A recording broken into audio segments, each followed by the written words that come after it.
अब मैं आपको कहानी सुनाने चल रहा हूँ।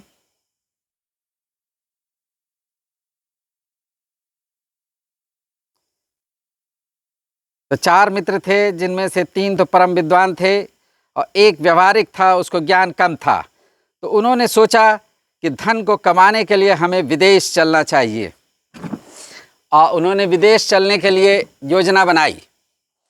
तो तीनों मित्र एक दूसरे में आपस में बात करते रहे कि जो है हम तो अपने ज्ञान के बल पर धन कमा लेंगे और इस चौथे को तो ज्ञान नहीं है और ये बिना ज्ञान के कैसे जो है धन कमाएगा और हमारे साथ कैसे समय व्यतीत करेगा, क्योंकि विदेश में तो ज्ञान के बिना, ज्ञान ही सबसे बड़ा धन होता है, ये जो है शास्त्रों में कहा गया है। तो ज्ञान को प्राप्त करके ही लोग विदेश जाते हैं, जिससे कि वो धन को कमा सकते हैं। तो ये विचार उन मित्रों में आया। अब जो है लेकिन तब भी एक मित्र ने कहा हम इस चौथे मित्र को छोड़ करके नहीं जा सकते, क्योंकि जो है ये तो हमारा बचपन से दोस्त है और अब हम लोग बड़े हो गए और चलो हमको ज्ञान मिल गया, लेकिन ये हमारा है तो पक्का मित्र। तो चौथा मित्र भी कहने लगा मैं ज़रूर आपके साथ चलूँगा और मेरे को भी चलना चाहिए, मेरे को भी ले चलो।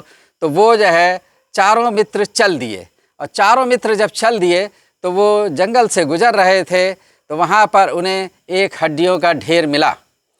तो अब उन्होंने सोचा तीनों मित्रों ने कि चलो भाई अब जो है हम लोग अपने ज्ञान की परीक्षा यहाँ पर कर लेते हैं, क्योंकि वहाँ पे विदेश में चल के हम लोगों को दूसरे शहर में चल के जो कमाना है तो ज्ञान का पहले प्रयोग करके देख लें। तब उसमें से एक मित्र बोला कि मैं इन हड्डियों के ढांचे को जोड़ सकता हूँ, और उसने जो है उस हड्डी के ढांचे को जोड़ लिया। अब जो दूसरा मित्र बोला कि मैं इसको जो है शरीर का स्वरूप दे दूंगा, मैं इसमें मांसपेशी, सिरा, धमनी, स्रोतस और जो है स्किन, खाल, त्वचा सब कुछ लगा सकता हूँ, और उसने वो भी प्रयोग किया। तो दूसरे मित्र ने उसके ऊपर जो है मांसपेशी और सिरा, धमनी, स्रोतस और जो है स्किन ये सब लगा दी।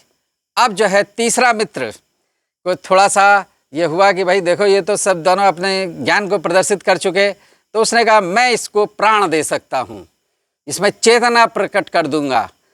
तो चेतना वो प्रकट करने चला, तो जो चौथा मित्र था कहने लगा नहीं नहीं इसमें चेतना प्रकट ना करो, ये जो है शेर है और ये हमको अभी खा जाएगा, हम सब संकट में आ जाएंगे। लेकिन तीसरा जो मित्र था जो चेतना प्रकट करने की क्षमता रखता था वो नहीं माना, और क्योंकि उसको जब उसके 2 मित्र अपना ज्ञान को प्रकट कर चुके थे तो तीसरे को तो और जो है उत्साह या जोश या उसको ये भाव पैदा हुआ कि नहीं मेरे को भी अपना ज्ञान प्रदर्शित करना है, वो नहीं माना। तो उसने कहा नहीं मैं चेतना प्रकट करूँगा। तब चौथे ने कहा देखो भाई तुम लोग चाहे चेतना प्रकट करो चाहे कुछ करो, लेकिन थोड़ी देर रुको, मैं पेड़ पे चढ़ जाता हूँ, इसके बाद तुम चाहे जो करना।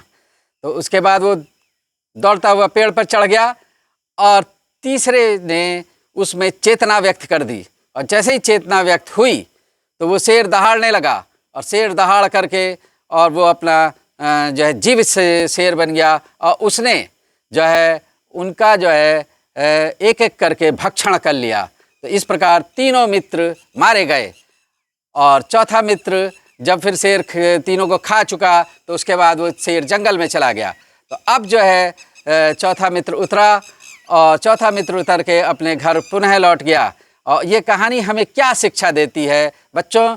ये कहानी ये शिक्षा देती है कि ज्ञान 2 प्रकार का होता है, एक सैद्धांतिक ज्ञान है और व्यवहार के बिना जो भी ज्ञान आप ले रहे हैं तो वो हानिकारक ही ज्ञान होता है और उससे लाभ नहीं होता। व्यवहारिक ज्ञान सबसे ज़्यादा ज़रूरी है, और उन तीनों को व्यवहारिक ज्ञान नहीं था कि वो जो शेर बन जाएगा तो वो उन्हीं को खा जाएगा, तो उनको तीनों को खा गया। और उसको जो चौथे को था उसको वैसा ज्ञान तो नहीं था, सिद्धियों वाला ज्ञान नहीं था, लेकिन उसको व्यवहारिक ज्ञान था, तो उसका जीवन बच गया। और आज यही चीज़ हो रहा है। कोविड-19 के पीरियड में कहा जा रहा है कि ये जो है कुछ वैज्ञानिकों के माध्यम से उत्पन्न किए गए वायरस हैं, और ऐसा जो है प्रचार चल रहा है। तो अगर ऐसा है, क्योंकि ये भी एक घोषणा हो रही थी कि जो आने वाला समय है उस समय जो युद्ध होगा वो जो बैक्टीरिया और वायरस का होगा, एटम बम, परमाणु बम इनका नहीं होगा।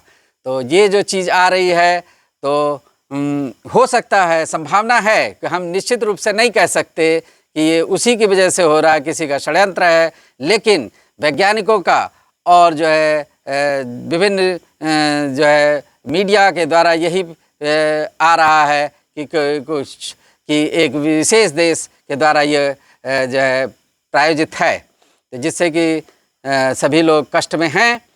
तो लेकिन वही चीज़ है कि वही उस जो चीज़ आप जो हथियार बनाते हैं, जो षड्यंत्र रचते हैं, या जो चीज़ आप समझते हैं कि इससे दूसरों का नुकसान हो सकता है, उससे स्वयं को भी नुकसान हो जाता है। तो ये शिक्षा ये देती है कि व्यावहारिक ज्ञान का होना परम आवश्यक है।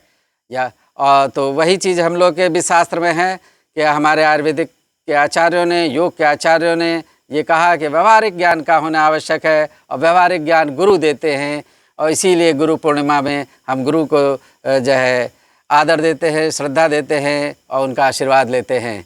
तो ओम नमः शिवाय।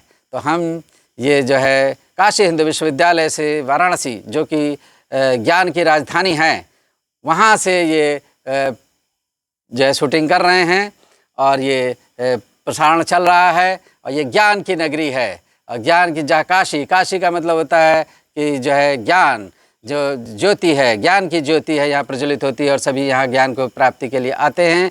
और तो इस बीच जो है मैं यही बताना चाहूँगा कि ज्ञान का बड़ा महत्व है, और ज्ञान के लिए गुरु को लिया जाता है और ग्रहण किया जाता है, और वो गुरु ज्ञान दे करके आपको बंधनों से मुक्त करता है और मोक्ष की प्राप्ति कराता है। तो ये जो चार जो हमारे जीवन के उद्देश्य हैं, धर्म, अर्थ, काम और मोक्ष, इन चारों को सिद्ध कराने में गुरु का बड़ा ही महत्व है। और इस गुरु पूर्णिमा पर मैं आप सभी को पुनः हार्दिक बधाई देना चाहूँगा। और आपने ये वीडियो देखा, अगर ये ज्ञानप्रद लग रहा है तो चैनल को सब्सक्राइब करें, और जो है अपने मित्रों से शेयर करें, और दूसरे महाविद्यालयों में, विद्यालयों में शेयर करें, जिससे ये ज्ञान, निःशुल्क ज्ञान, जो निस्वार्थ ज्ञान सब तक भेजा जा रहा है, वो सब तक पहुँचे। सबका साथ, सबका विकास, और निःशुल्क और निष्काम कर्म भावनाओं से सभी को ज्ञान। और जब सबको ज्ञान, तो भारतवर्ष एक दिन पुनः जगत गुरु। और इसी भावना के साथ हमारा ये चैनल कार्य कर रहा है। और मैं प्रोफेसर हरिहृदय अवस्थी गुरु पूर्णिमा के अवसर पर आप सभी के उत्तम स्वास्थ्य की ईश्वर से कामना करता हूँ। ईश्वर आपको स्वस्थ एवं आनंदित रखे, और आप सभी की मनोकामनाएं पूर्ण